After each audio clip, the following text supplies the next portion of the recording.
नमस्कार। कार्यक्रम जीवन शैली में आप सभी दर्शकों का बहुत बहुत स्वागत, अभिनंदन। मैं हूं आपके साथ विश्वबंधु पांडे। दर्शकों, हम अपने इस कार्यक्रम जीवन शैली में जीवन शैली पर आधारित बहुत से विषयों पर बातचीत करते हैं। आज हम बात करेंगे योग का बदलता स्वरूप, और इस विषय पर बातचीत करने के लिए हमारे साथ योगाचार्य स्वाति नेगी जी हैं। स्वाति बहुत लंबे समय से योग के क्षेत्र में कार्य भी कर रही हैं। इसके साथ ही अपनी योगिक क्लासेस के माध्यम से जन जन को प्रेरित कर रही हैं योग करने के लिए।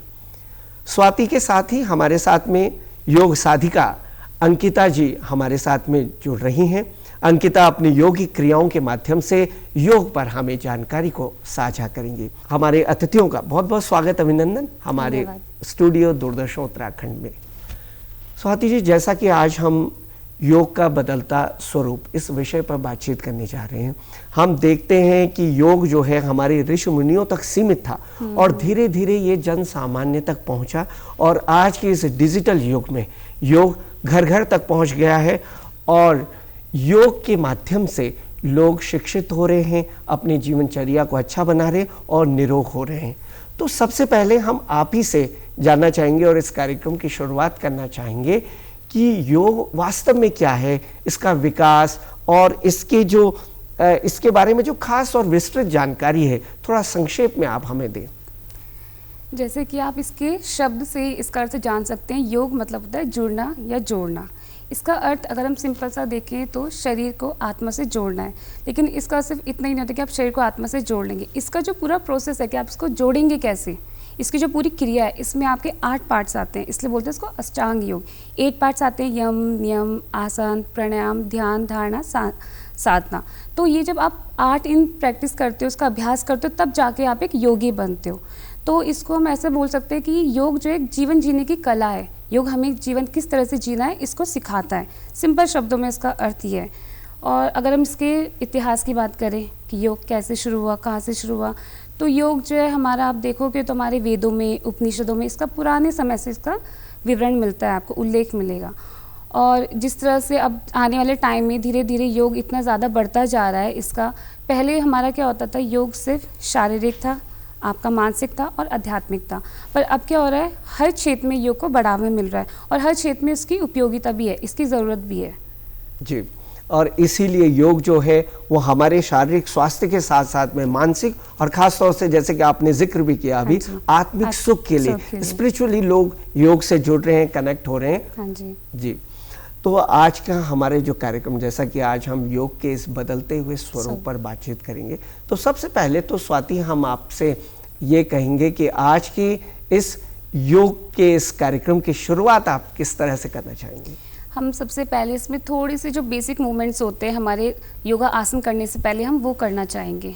ठीक है, जो भी हम कभी आसन करते हैं, प्रैक्टिस अगर आप अभ्यास करने लगो तो आप सीधा ये नहीं आप मैट बिछा के आसन करने लग जाओगे। उससे पहले आपको थोड़े जॉइंट मूवमेंट्स करने होते हैं। वो हम इसलिए करते हैं कई बार क्योंकि ये अभ्यास हम करते हैं सुबह के टाइम पे, रात भर हम पूरे, हमारा शरीर हमारा रेस्ट के पोजीशन में रहता है, तो उससे क्या होता है, हमारी जो पूरे बॉडी मसल्स स्टिफ हो जाते हैं। तो अगर आप डायरेक्ट कोई आसन करोगे तो उससे आपके क्रैम्प्स पड़ सकते हैं, आपकी बॉडी में मसल्स खिंच सकती है, तो इसलिए पहले जॉइंट मूवमेंट्स करना बहुत ज़रूरी होता है। तो सबसे पहले हम जॉइंट मूवमेंट्स करेंगे। ठीक है, सबसे पहले हम वज्रासन की पोजीशन में आ जाएंगे। इस तरह से बैठेंगे, दोनों हाथों को रखेंगे सामने की तरफ और यहाँ से करेंगे हम रिस्ट रोटेशन। इसको हम करेंगे क्लॉकवाइज और एंटी क्लॉकवाइज। आप अपने अभ्यास के हिसाब से कर सकते हो। अगर आप बिगिनर हो तो आप इसको 5 टाइम क्लॉकवाइज करो, 5 टाइम एंटी क्लॉकवाइज। धीरे धीरे जब आपको उसकी प्रैक्टिस हो जाएगी तो आप इसको बढ़ा सकते हो, आप इसका टाइम ड्यूरेशन बढ़ा सकते हो। तो इसमें क्या करेंगे, सबसे पहले आपको ध्यान रखना है सांसों का। सांस पर सांस लेते रहना है और रुकना नहीं है। धीरे धीरे सांस को लेंगे, रिस्ट रोटेशन करेंगे, 5 time clockwise, 5 time anti clockwise. इसके बाद धीरे से अपने हाथों को रखेंगे शोल्डर पे, एल्बो को ज्वाइन करते हुए दोनों कोहनियों को मिलाते हुए शोल्डर रोटेशन करेंगे। इसमें भी आपको सबसे मेन, कोई भी आसन, कोई भी जॉइंट मूवमेंट्स कर रहे हो, आपको इसमें श्वासों का बहुत ध्यान रखना है। कई बार लोग क्या करते हैं, आसन करते रहते हैं, श्वासों को भूल जाते हैं। इससे आपको आसन का कोई बेनिफिट नहीं मिलेगा और ऊपर से साइड इफेक्ट्स और होते हैं। तो आपको श्वासों के साथ ही, अपनी श्वासों के साथ ही आसनों को करना है। बिल्कुल। इसको भी आप क्लॉकवाइज करोगे 5 टाइम्स और 5 टाइम्स एंटी क्लॉकवाइज। इसके बाद आपको नेक रोटेशन पे आएंगे हम लोग, दोनों हाथों को रखेंगे अपने घुटनों पर, नेक रोटेशन करेंगे, देखेंगे लेफ्ट साइड, चेन डाउन करते हुए पूरा लॉक करते हुए रोटेट करेंगे। जिनको गर्दन की समस्या होती है, जिनको सर्वाइकल का पेन होता है, ये उनके लिए बहुत फ़ायदेमंद होता है। जी, आपने बहुत ही अच्छा ये कहा है।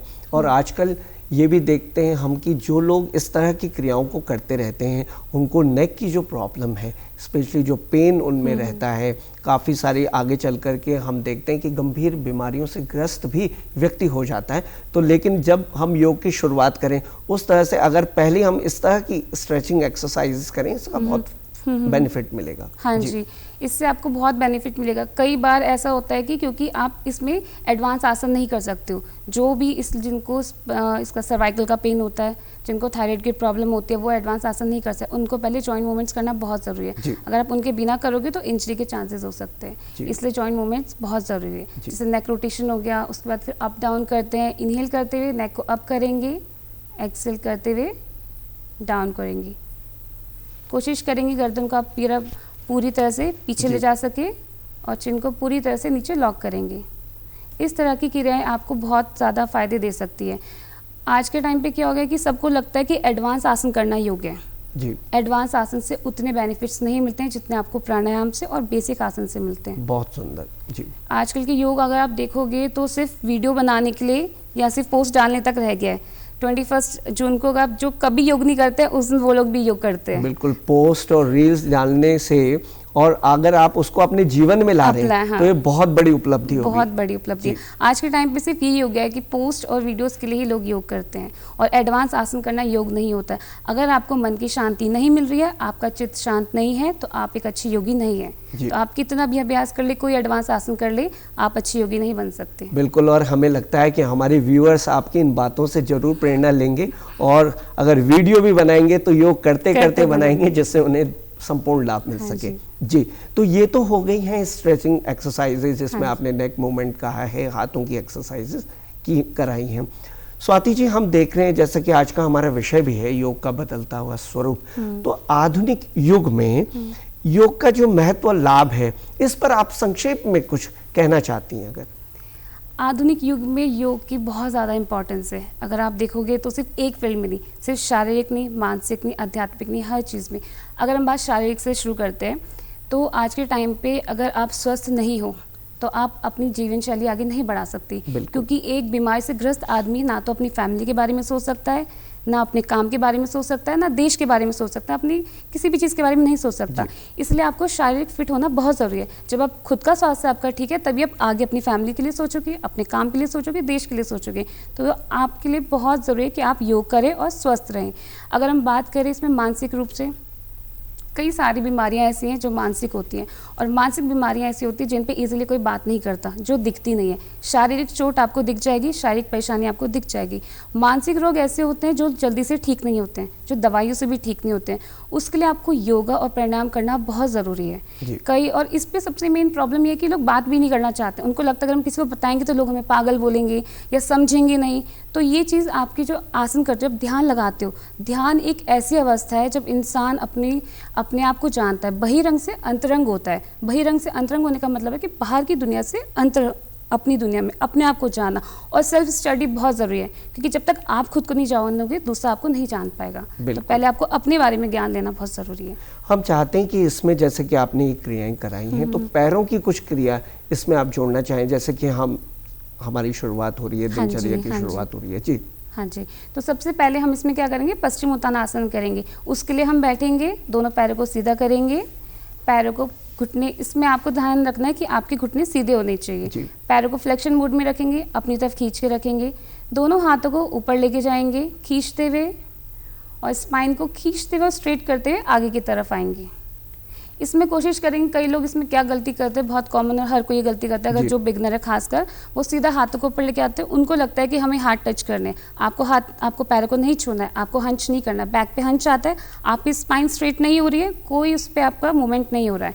तो आपको कोशिश करनी कि आपकी स्पाइन स्ट्रेट हो, और जितना लेंथन होगी उतना ज़्यादा आपकी स्पाइन पे, जिनको बैक पेन का प्रॉब्लम रहता है, ये तभी ठीक होगी। कई लोग क्या करते हैं, आसन करते तो हैं पर गलत तरीके से करते हैं, फिर कहते हैं कि हमें योग से फ़ायदा नहीं हो रहा। आजकल कई लोग हैं जो यूट्यूब देख के योग करते हैं, जो वीडियोस देख के योग करते हैं। अब ऐसे ही कि ये तो बिना गुरु के ज्ञान लेने वाली बात हो जाती है। बिल्कुल बिल्कुल। और ये खासकर क्योंकि मैं कई बार क्लास में सामने रहते हुए बच्चों के अलाइनमेंट्स ठीक नहीं कर पाती हूँ, क्योंकि मैंने उनको कितना समझाऊं वो अगली बार वही गलती करते हैं। तो अगर आप वीडियो देख के योगा करोगे तो आप कभी नहीं सीख सकते और उससे आपको और गलत असर होगा। तो ध्यान रखिए कि आप हमेशा सही करें और किसी गुरु के निगरानी में ही करें। बिल्कुल। पश्चिमोत्तानासन का आपका इतना ज़्यादा फायदा है, आपके बैक पेन में बहुत असर होता है, पेट की चर्बी गायब होती है, जो आपकी हैमस्ट्रिंग्स होती हैं जो बहुत स्टिफ हो जाती हैं, और कई लोग की जिम करके बहुत ज़्यादा टाइट हो जाती हैं, काफ मसल्स टाइट होती हैं, तो उनको एक टाइम पे जो है पैरों में जलन महसूस होने लग जाती है। काफ़ी देर तक आप लोग शूज़ नहीं पहन सकते, शूज़ पहनोगे तो जलन महसूस होती है। तो उसके लिए योगा आपका आसन बहुत फ़ायदेमंद है, इसे कहते हैं पश्चिमोत्तानासन। तो इसको आपको क्या करना है, दोनों हाथ ऊपर लेके जाना है, पैरों को छूना है और स्पाइन को स्ट्रेट रखना है जी। और इसमें आपको ब्रीथिंग पे फोकस करना है। हर आसन पे आपको ब्रीथिंग का फोकस रखना है। अगर आप ब्रीथिंग प्रॉपर्ली नहीं कर रहे हो तो कोई फायदा नहीं आसन करने का। अच्छा, इसके साथ में जो ड्यूरेशन है वो कितना रहना चाहिए जब भी हम कोई आसन कर रहे हैं, खास तौर से जैसे हम आसन कर रहे हैं, क्योंकि हमारे व्यूअर्स भी टीवी के माध्यम से हर क्षेत्र में, ग्रामीण और शहरी क्षेत्रों में इस कार्यक्रम से जुड़े हुए होते हैं और उन्हें ये जानकारी देना अत्यंत आवश्यक हो जाता है कि किस आसन को वो कितनी अवधि तक करें। जी। सबसे पहले मैं इस पे कहना चाहूँगी कि हर किसी का बॉडी टाइप अलग होता है। बिल्कुल। कई बार लोग क्या करते हैं, दूसरे को कॉपी करते हैं कि ये इतनी देर तक करें, हम इतनी देर तक करें। अगर आप बिगनर हैं तो अपने बॉडी को देखें। अगर आपको बहुत ज़्यादा पेन हो रहा है तो वहीं पे रुकें। कम से कम कोई भी आसन में ड्यूरेशन होता है 10 सेकेंड, इसमें 10 सेकेंड में आपको रुकना है। लेकिन अगर 10 सेकेंड में भी आपको बहुत ज़्यादा पेन होता है, दो टाइप के पेन होते हैं। एक पेन होता है जो आप सह सकते हो, एक पेन होता है ओवर चला जाता है, वो अपनी बॉडी को पता रहता है। तो मैं हर किसी को यही बोलती हूँ, सबसे पहले अपनी बॉडी को ऑब्जर्व करो कि आपकी बॉडी को कितनी नीड है। मिनिमम ड्यूरेशन रहता है 10 सेकेंड, तो आपको 10 सेकेंड तक करना ही करना है कोई भी आसन। उसके बाद आप जब धीरे धीरे प्रैक्टिस बढ़ाओगे, आप धीरे धीरे रेगुलर बेसिस पे प्रैक्टिस करोगे, उसके बाद आप ड्यूरेशन बढ़ा सकते हो और फिर आपका मैक्सिमम होता है 30 सेकेंड तक आपको होल्ड करना है। जी स्वाति, इसमें हम ये भी जानना चाहेंगे कि जैसे हम अपने दिन की शुरुआत कर रहे हैं, ये तो एक दो आसन हो गए, इनके साथ में कौन से ऐसे सुगम आसन हैं, हम कठिन आसनों की बात नहीं कर रहे, ऐसे सुगम आसन हैं जो बड़े आराम से किए जा सकते हैं और हर उम्र वर्ग का व्यक्ति उन आसनों को कर सकता है। इस पर भी अगर आप एक दो आसन हमें बताएं। जी। सबसे पहले तो हम आएंगे चाइल्ड पोज में बैठेंगे, घुटनों के बल वज्रासन में आएंगे। इसे चाहे बड़े हो, चाहे छोटे हो, चाहे बुजुर्ग हो, सब कर सकते हैं इसे। बिल्कुल। सबसे पहले वज्रासन में बैठेंगे, दोनों हाथों को पीछे की तरफ लेके जाएंगे और नीचे की तरफ झुकेंगे, फॉरवर्ड बेंड करेंगे। इससे आप अपने जॉइंट मूवमेंट्स में भी ऐड कर सकते हो, पूरी अच्छे से बॉडी की स्ट्रेचिंग होती है। ये माइग्रेन वालों के लिए भी बहुत अच्छा होता है, जिनको डाइजेस्टिव सिस्टम से प्रॉब्लम होती है उनके लिए भी बहुत अच्छा है। बिल्कुल, इन अलग अलग जो बीमारियां इनकी पे बात हम विस्तृत रूप से इस कार्यक्रम में आगे करेंगे। जी हाँ जी, ठीक है। एक आसन ये हो गया, आपको हो गया चाइल्ड पोज। इसमें आप कम से कम 15 सेकंड होल्ड कर सकते हो अगर बिगिनर हो तो। अगर आप रेगुलर बेसिस पे प्रैक्टिस करते हो तो 30 सेकंड तक आराम से इसमें होल्ड किया जा सकता है। और उसके बाद हम दूसरा आसन करेंगे, दोनों पैरों को सामने की तरफ करेंगे, पैरों को खोलेंगे और हम यहाँ से करेंगे चक्की चालन आसन। अब पुराने ज़माने आपने देखा होगा चक्कियाँ चलती थी, इसलिए पहले के ज़माने में परेशानी भी नहीं होती थी लोगों को। इसको हम पारंपरिक योग की दृष्टि से देख सकते हैं। हाँ, पारंपरिक योग है। पारंपरिक योग की तरह से पूरा हम दोनों हाथों को लेके जाएंगे, आगे की तरफ झुकेंगे। इस तरह से हम पहले क्लॉकवाइज करेंगे 10 टाइम्स, उसके बाद 10 टाइम्स एंटी क्लॉकवाइज। पूरा स्पाइन को हम खींचते हुए लेके जाएंगे आगे की तरफ। ध्यान रखेंगे घुटने मुड़ने नहीं चाहिए। आगे जाते हुए सांसों को लेना है और पीछे आते हुए सांसों को छोड़ना है। ये कुछ आसन ऐसे हैं जिसे हर कोई कर सकता है। और इस आसन का, जैसे कि आप इस आसन का नाम भी बता रही हैं, इसका जो है योग जो लाभ है महत्वपूर्ण इस योगिक एक्सरसाइज का, वो क्या है? इसका सबसे पहले जिनके बैक में पेन होता है, महिलाओं के लिए आसन बहुत अच्छा है। जिनको पीसीओडी का प्रॉब्लम होता है, जिनका पैल्विक मसल्स वीक होते हैं, उनके लिए बहुत अच्छा है। इसमें क्योंकि आपकी पूरी बैक स्पाइन स्ट्रेच होती है तो आपकी स्पाइन फ्लेक्सिबल होती है बहुत इसके साथ में जो बेली फैट है, जो एडिपोज टिश्यूज होते हैं, वो जमा हो जाते हैं, तब जाकर के चर्बी जब बढ़ जाती है, उसमें भी इसमें काफी हम देखते हैं लाभ मिलता है। हाँ जी, ये आपका बेली फैट के लिए भी बहुत अच्छा है। आपको मैं एक बात बताना चाहूँगी कि जो आसन होते हैं, कभी भी जैसे आप जिम में एक्सरसाइज करते हो, कोई भी एक एक्सरसाइज करोगे, या तो आपके बाइसेप्स की होगी या ट्राइसेप्स की होगी, या पेट की होगी, शोल्डर की होगी, बैक की होगी। बट आसनों में ऐसा नहीं होता, आपके एक आसन से बहुत सारे बेनिफिट्स होते हैं। कभी ऐसा नहीं होगा कि आपका सिर्फ एक आसन वो सिर्फ पेट पे काम करेगा या सिर्फ स्पाइन पे काम करेगा। आप जैसे ये वाला आसन देख सकते हो, दोनों हाथ जा रहे हैं, आपके पूरे हाथों की मूवमेंट हो रही है, आपके हाथ भी पूरे खींच रहे हैं, आपकी स्पाइन भी खींच रही है, आपका पेट भी खींच रहा है, और कहीं ना कहीं आपके हैमस्ट्रिंग भी खींच रहे हैं, पूरी बॉडी वर्क करती है। और ऐसे आप अगर ध्यान दोगे तो हर एक आसन में ऐसे होता है, तो आपके एक आसन से बहुत सारे बेनिफिट होते हैं। जी, इसके साथ ही इसमें मसल ग्रोथ के साथ साथ, क्योंकि हम देखते हैं कि अगर योग के अलावा हम अदर एक्सरसाइजेस करते हैं, बहुत सारी एक्सरसाइजेस आजकल आ गई हैं, लोग कॉपी भी करते हैं, उसको सिंपली अपने जीवन में पेस्ट करने का काम करते हैं, लेकिन मनन नहीं करते। इसके साथ ही योग जो है वो आत्मिक शांति जरूर देता है। पारंपरिक योग की, जैसे कि आपने अभी ये आसन भी बताया, पारंपरिक रूप से लोग करते भी हैं इसको, तो आज का जो ये नए जमाने का योग है, कुछ अभी, क्योंकि आज हम बात भी कर रहे हैं योग के बदलते हुए स्वरूप को लेकर के, तो पारंपरिक योग को आप किस दृष्टि से देखती हैं स्वाति जी? पारंपरिक योग जो है वो आपका शारीरिक है, मानसिक है और आत्मिक है। तो इसमें आपका मेन उसका जो उद्देश्य था वो था आपका आत्मा और बॉडी के बीच में ना संतुलन करना, बैलेंस करना, कि किस तरह से आप, क्योंकि आत्मा कुछ और चाहती है, बॉडी कुछ और चाहती है। हमारी बॉडी की वांट्स बहुत ज़्यादा, बट आत्मा की उतनी नीड नहीं है। मेन जो एक जीवन का जो उद्देश्य है वो है मोक्ष की प्राप्ति। बट आज के टाइम पे ये शायद ही बहुत कम लोग को पता है। सब अपने फ्यूचर के बारे में पढ़े हैं, जो उनको कल का पता भी नहीं है। लेकिन आपका जो जीवन का जो मेन अस्तित्व है वो है मोक्ष, और उसके लिए आपको कार्य करना चाहिए। लेकिन उसके बारे में कोई नहीं सोचता, सब सोच रहे फ्यूचर का कल करेंगे, वो अपने शरीर के लिए सोच रहे हैं, अपनी आत्मा के लिए नहीं सोच रहे। तो जो मेन योग का जो उद्देश्य था ना, वो आपके बॉडी और आपकी आत्मा में, सोल में बैलेंस करने के लिए था। बट आज के टाइम पे जो क्या हो गया है कि सिर्फ बॉडी को फिटनेस के लिए देखा जाता है। अब योग आपका सिर्फ रह गया व्यायाम के तौर पे। मैंने आपको बताया ना 8 नियम है उसके, यम, नियम, आसन, प्राणायाम, प्रत्याहार, ध्यान, धारणा, समाधि। इसमें से सिर्फ आसन रह गया है, और आसन भी सिर्फ एडवांस आसन, जो कि फोटोज वीडियोस के लिए हो सके, बस वो। अगर आप देखोगे तो शायद ही कोई वैसे अलग से जाके आसन करता है, कंटिन्यूटी बिल्कुल नहीं रखता। जबकि पता है सबको कि आसन के कितने फ़ायदे हैं, प्राणायाम के कितने फ़ायदे हैं। अगर आप ब्रह्म मुहूर्त में उठ के कर रहे हो तो कितने ज़्यादा फ़ायदे हैं, बट कोई नहीं करता, सिर्फ उतना ही जितना पोस्ट कर सके। तो ये धीरे धीरे बीच में खैर काफ़ी विलुप्त हो गई थी, अब तो खैर काफ़ी हो गया, क्योंकि अब ग्लोबलाइजेशन भी हो गया है। अब सिर्फ हमारी संस्कृति तक नहीं रह गया, अब आप देखोगे तो फॉरेन कंट्रीज़ में भी बहुत है। सबसे ज़्यादा योगा वो करते हैं, हमसे ज़्यादा योगा वो अपनाते हैं। अगर आप ऋषिकेश में जाएंगे तो योग नगरी में आपको सारे फॉरेनर्स मिलेंगे, हिंदुस्तानी से ज़्यादा कम, हिंदुस्तानी बहुत कम होंगे, सारे फॉरेनर्स करते हैं। और अब उनको देख के अब इंडियंस में भी आ रहा है कि नहीं, कुछ चीज़ है ये, इससे कुछ फ़ायदा मिलता है। तो वो चीज़ है कि धीरे धीरे करके अब लेकिन अब वापस आ रही है धीरे धीरे। और अगर अभी हमने नहीं अपनाया तो ये उनकी उसमें चली जाएगी कि अभी हमारी है ये संस्कृति। लेकिन धीरे धीरे आप देखोगे तो सारे आसनों के नाम इंग्लिश में हो रहे हैं। पहले संस्कृत में थे, फिर हिंदी में, अब सारे नाम इंग्लिश में हो रहे हैं। अगर अभी भी हमने इसको नहीं अपनाया तो एक टाइम ऐसा आएगा कि हमको वहाँ जाके सीखना पड़ेगा। बिल्कुल, आपने बहुत सुंदर कहा है कि अगर हम इसे पकड़ के नहीं रखेंगे, उसी मार्ग दिशा में नहीं चलेंगे तो ये कहीं विलुप्त, लेकिन ऐसा होगा नहीं, क्योंकि हमारे ही ऋषि मुनियों से ये आया है और भारत ने संपूर्ण विश्व को इसका ज्ञान दिया है और पूरे विश्व पटल पर योग छा गया है। ये भी एक बहुत ही महत्वपूर्ण बात है। और विभिन्न कार्यक्रमों के माध्यम से आप देखती होंगी, हमारे योग दिवस के कार्यक्रम होते हैं, इन कार्यक्रमों में लोग जुड़ते हैं, चाहे वो भारतीय हों चाहे वैश्विक स्तर पर, जैसे कि आपने कहा है, तो समस्त देशों में योग का प्रचार प्रसार भी स्वाति जी बहुत अच्छे ढंग से हो रहा है। अब हम बात करेंगे योग के बदलते हुए स्वरूप पर। तो किस तरह से आप मानती हैं कि ये जो योग का स्वरूप है, क्योंकि कार्यक्रम का आज का हमारा विषय भी है कि योग का स्वरूप बदल रहा है, उसमें आप क्या देखती हैं, क्या कहेंगी? योग जैसे अब पहले क्या होता था, पहले योग सिर्फ मैट पे होता था। पहले आप देखोगे सिर्फ एक मैट है तो आप उसमें आसन कर रहे हो। फिर धीरे धीरे आया, क्योंकि जैसे मैंने बताया बीच में विलुप्त हो गया था।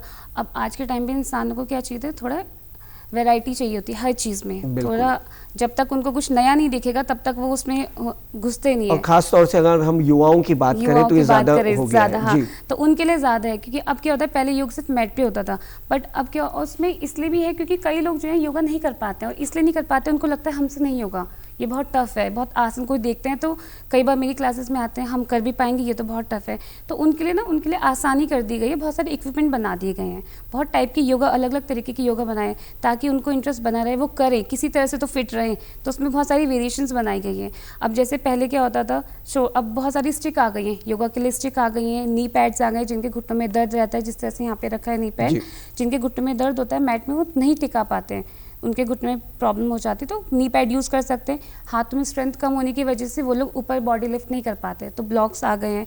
बैक बेंड नहीं कर पाते हैं तो व्हील आ गए हैं ताकि उनको ईजिली बैक बेंड कर सके। तो धीरे धीरे जब वो उसमें बैक बेंड करेंगे तो उनका जो स्टिफनेस है वो धीरे धीरे कम हो जाएगी। तो इस तरह से अब बात करें, जैसे इसमें बहुत सारे अलग अलग टाइप की योगा आ गए हैं, पावर योगा है, हॉट योगा है और आपका एरियल योगा है। सो ये सारे अलग अलग टाइप की योगा है। आजकल म्यूजिक विद योगा का भी बड़ा ट्रेंड चल रहा है। जी, तो इसमें इसलिए है क्योंकि मतलब मेरे ओपिनियन के हिसाब से, मेरे व्यू के हिसाब से ये है शायद क्योंकि ज़्यादातर लोग वो करते हैं योगा जो परेशान होते हैं, स्ट्रेस्ड होते हैं, तो वो आते क्लास में, ताकि अब उनको क्लास में आके भी वही सैडनेस, एक मैट बिछा के करवा दोगे योगा तो शायद उनको नहीं पता चलेगा, उतना नहीं सेटिस्फैक्शन होगा। तो उनके लिए क्या करते हैं, थोड़ा सा म्यूज़िक, साउंड एक थेरेपी होती है, अगर आपने सुना होगा तो साउंड हीलिंग भी एक थेरेपी होती है, तो उससे भी आप माइंड रिलैक्स कर सकते हो, आपकी आत्मा की शांति के लिए होता है, बहुत सारी चीज़ें होती हैं।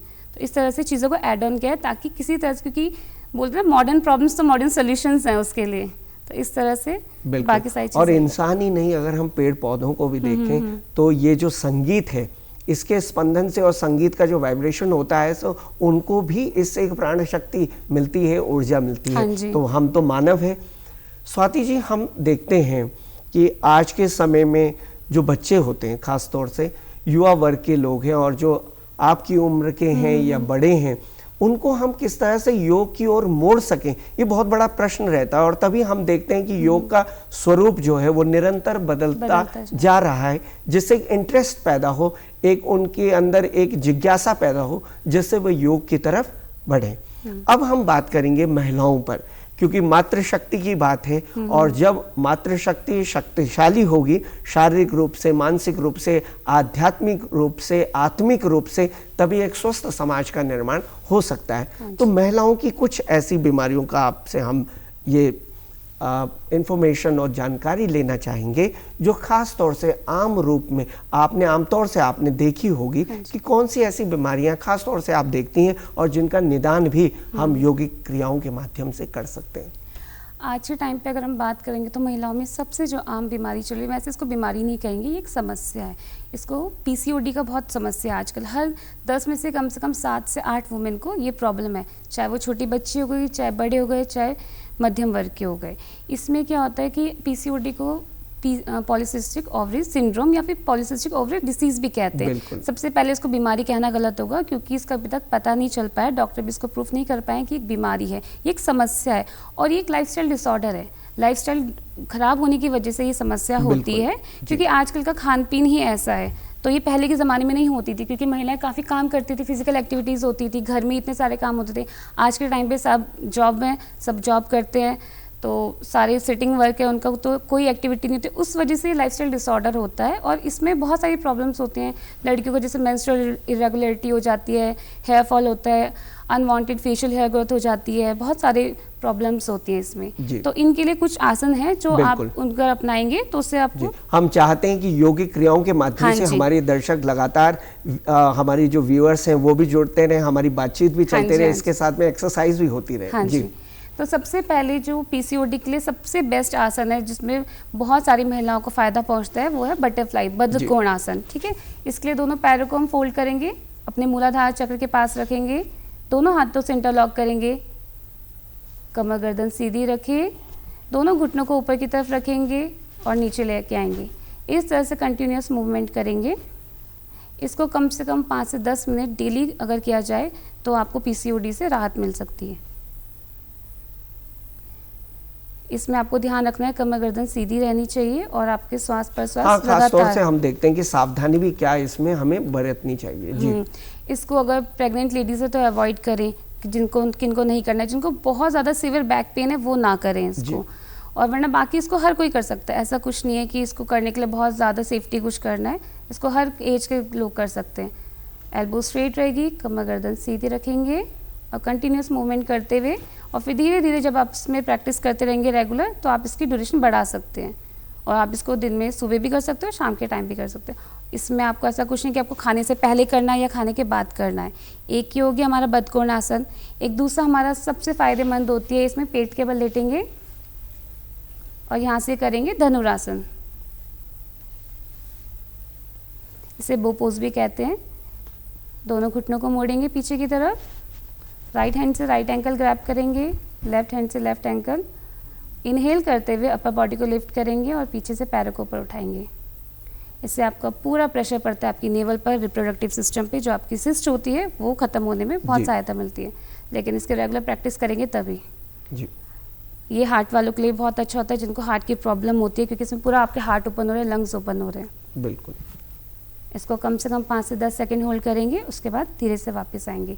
अगर आप बिगिनर हैं तो इसके बाद आप रेस्ट भी कर सकते हो 5 से 10 सेकंड। इसके बाद हम करेंगे सेतु बंद आसन। कमर के बल लेट जाएंगे, दोनों पैरों को फोल्ड करेंगे। पैरों में और हाथों में आपका डिस्टेंस इतना होना चाहिए कि आपकी फिंगर टिप्स आपके हील से टच हो। इनहेल करते हुए हिप्स को ऊपर लिफ्ट करेंगे, एक्सेल करते हुए डाउन। इसमें एक और चीज़ का ध्यान रखना है, जब आप हिप्स को ऊपर लिफ्ट करेंगे तो मूलाधार को श्रिंक करना है। मूलाधार चक्र को श्रिंक करके रखना है, हिप्स को टाइट करना है और थाइस के मसल्स को एक्टिवेट रखना है। हर आसन में सांसों का बहुत बड़ा रोल होता है, तो सांस पर सांस हमेशा लेते रहें, रोक के नहीं रखनी है। इसको कम से कम अगर आप शुरुआती दौर में कर रहे हैं तो 10 से 12 राउंड कर सकते हैं। जब आपकी प्रैक्टिस अच्छी हो जाएगी और आपको लग सकता है आप इसमें राउंड बढ़ा सकते हैं तो 20 से 21 बार कर सकते हैं जी।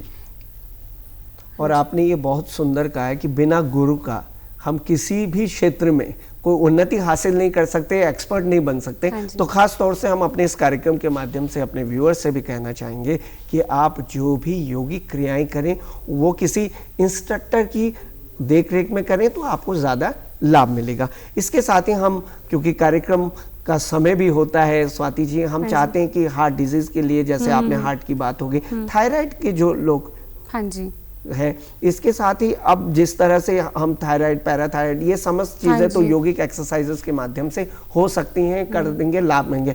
एरियल योग के बारे में अब हम जानना चाहेंगे, क्योंकि ये कार्यक्रम नए स्वरूप पर आधारित है, तो इस पर आप जानकारी को साझा करें।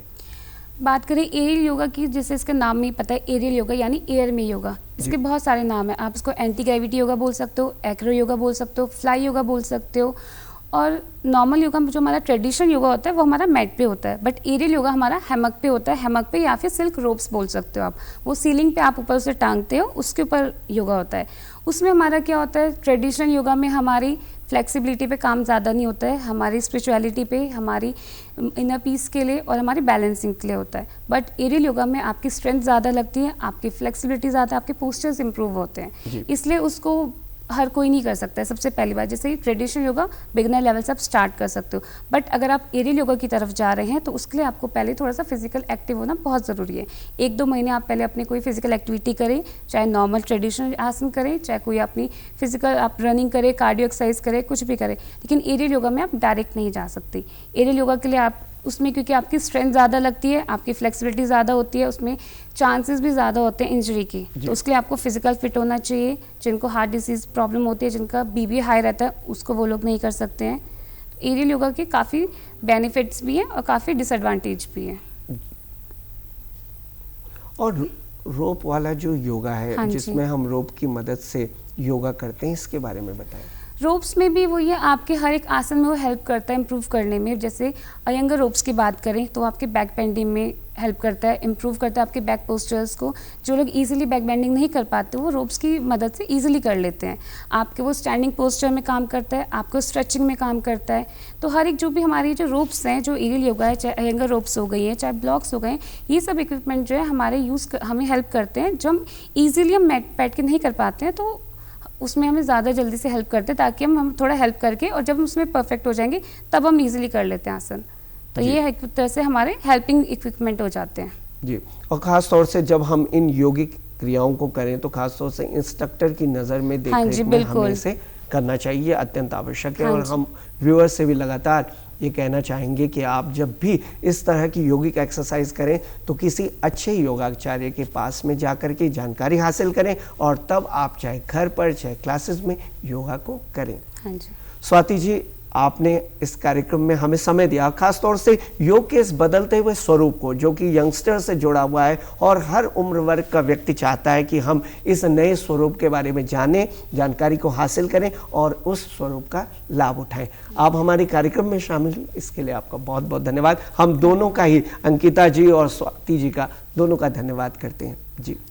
तो दर्शकों, ये था आज का हमारा कार्यक्रम, जिसमें आज हमने योग के बदलते हुए स्वरूप पर बातचीत की। हमें आशा है कि आपको लाभप्रद जानकारी जरूर मिली होगी। अगले अंक में आपसे फिर होगी मुलाकात। तब तक के लिए नमस्कार।